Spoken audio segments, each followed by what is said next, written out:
But there's only one thing that really broke in MMA over the weekend. So you got this incredible fight with Bisping and Henderson, and then a media report comes out that Conor McGregor was knocked out in training.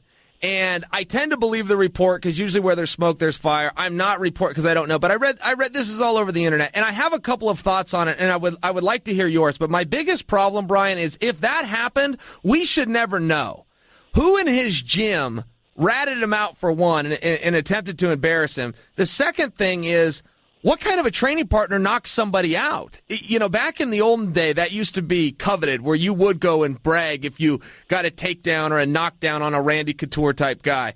It's like, well, hey, in today's world, when we know all these bad things that come with concussion and head trauma, you got to have a partner that you can trust. So first off, if he's got a partner that's throwing the kind of punches that can put him down, that's not great with me. And second off, if that guy is then going and telling media as a way of putting his own name over, that's doubly worse with me. What do you think? Absolutely. I think it's ridiculous. I think whoever that person is, not only do they need to go public with who it is, but they need to make sure that other gyms in that area, if they were training in America, if they were training over in Ireland, people need to know. So this guy has to deal with that reputation now, because that is ridiculous that they would do that. One, if you weren't the careful training partner you need to be and you did that, you should be eternally sorry and trying to make it up to him. But then you had the character flaws. I mean, just disgusting to go and report it publicly. What a jerk. Yeah, I mean, absolutely, because now Mark Henry is the kind of coach who coached Eddie Alvarez. This guy, I mean, it's unbelievable the amount of work he does. He's up all night watching film. You got to see the text message he sends his fighters. Huge text messages with technique in there. And he texts them the video clips of the exact clip he's talking about. Every time this guy throws this punch, we need to be doing this, so that they're constantly thinking it, so they're constantly visualizing what they need to be doing. He's taking an NFL type of film study approach to mixed martial arts. And when he gets this information, he's going to use that psychologically to give more and more confidence to Eddie Alvarez. He's going to back, Eddie bragged about all the sparring he did before RDA. You bet Mark Henry's got him sparring with the appropriate guys so that Eddie's not taking damage to get ready for this fight. So I think that's a big deal. I want to know who that fighter is, so that fighter is to carry that reputation as being a rat for the rest of his career. Yeah, see, I fully agree, and I don't like that. I can remember back again, to go back to the pioneer days. Mark Coleman had won the UFC. It was still tournament format.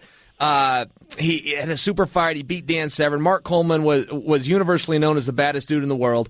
And he went over to Brazil to work on his skills to try to learn some of these submissions. And now it's hard for people to relate, because now there's a jiu-jitsu gym. You can find them. They're all over the place. But at that time, you really couldn't. I mean, these really were secret techniques. Now the secret's out, but they were secret. Mark Coleman gets on a plane. He goes over to Brazil. They absolutely dominate him, but that's what he's there for. He's trying to learn simple arm locks and what's a Kimura. How do you even say Kimura? He's in this different time. So they run him through, and then, of course, they go to the media and go, I tapped him out 5 times, and I tapped Mark out 3 times. And so the media picked up on all of it and was just ready to anoint these people that submitted him in a practice room during a workout, during a training session, as the new UFC champion. The media was getting ready to do that. That's how irresponsible they were. So Mark had to come out and lie and go, no, I was never tapped out. And I'm looking at it going, yeah, I see why you have to cover yourself, Mark, but the bottom line is that's why you're in practice. I mean, that's the whole reason you got on a plane and went there, was so you could get tapped out over and over, learn some of those moves, and bring them back here. I guess where I'm trying to connect here, Brian, is people do see that at times as a victory in the practice room. It's like, man, that's just the opposite. That's a terrible thing to do to your partner. And then it's an even worse thing to go and try to get your own name over. And Conor's a very generous guy. So if you're sparring with Conor, you're getting a paycheck. Not all of us can say that. Most of us are just helping one another out. Conor's paying you. So, I mean, it is betrayal on the highest of level for multiple reasons, and I do not like it.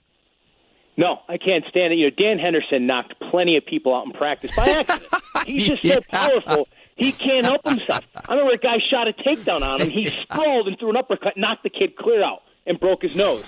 And Hendo never told anybody. He never bragged about it. And that's why we love the guy so much. He never mentioned anything. He was sorry about it. Buy the guy dinner. Buy him a ton of dinners, Sure. That's what you're supposed to be in this sport. It's about getting better. Shame on that guy, and I agree. I mean, absolutely terrible. Henderson used to. I was one of those guys. I've taken that H-bomb in practice, and he doesn't say much. His apologies aren't great, but you know what he's trying to say. Hey, are you okay? That's a big deal for Dan to stop and check on you. That means, hey, I'm really sorry.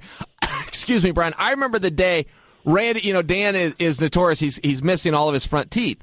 Well, those front teeth all came out with one shot. Randy Couture hit him in the mouth one day and broke like a row of teeth out. So in fairness to Henderson and all the guys that he did catch in practice, he was never upset with Randy. He's like, oh, that was a good shot. And that was the end of it. So he takes it as good as he gives. I guess that's the point that I've got. All right. Absolutely. I know you've got a commercial break coming up. I'm writing your name in, and I'm going to keep pressure on you because the country really does need you, my friend. Keep up the good work with the show, and don't steal too many of my listeners. Hey, my pleasure. Don't steal too many of mine, brother. Thank you so much, everybody. Man, always a pleasure, Chael. Thank you so much for coming on.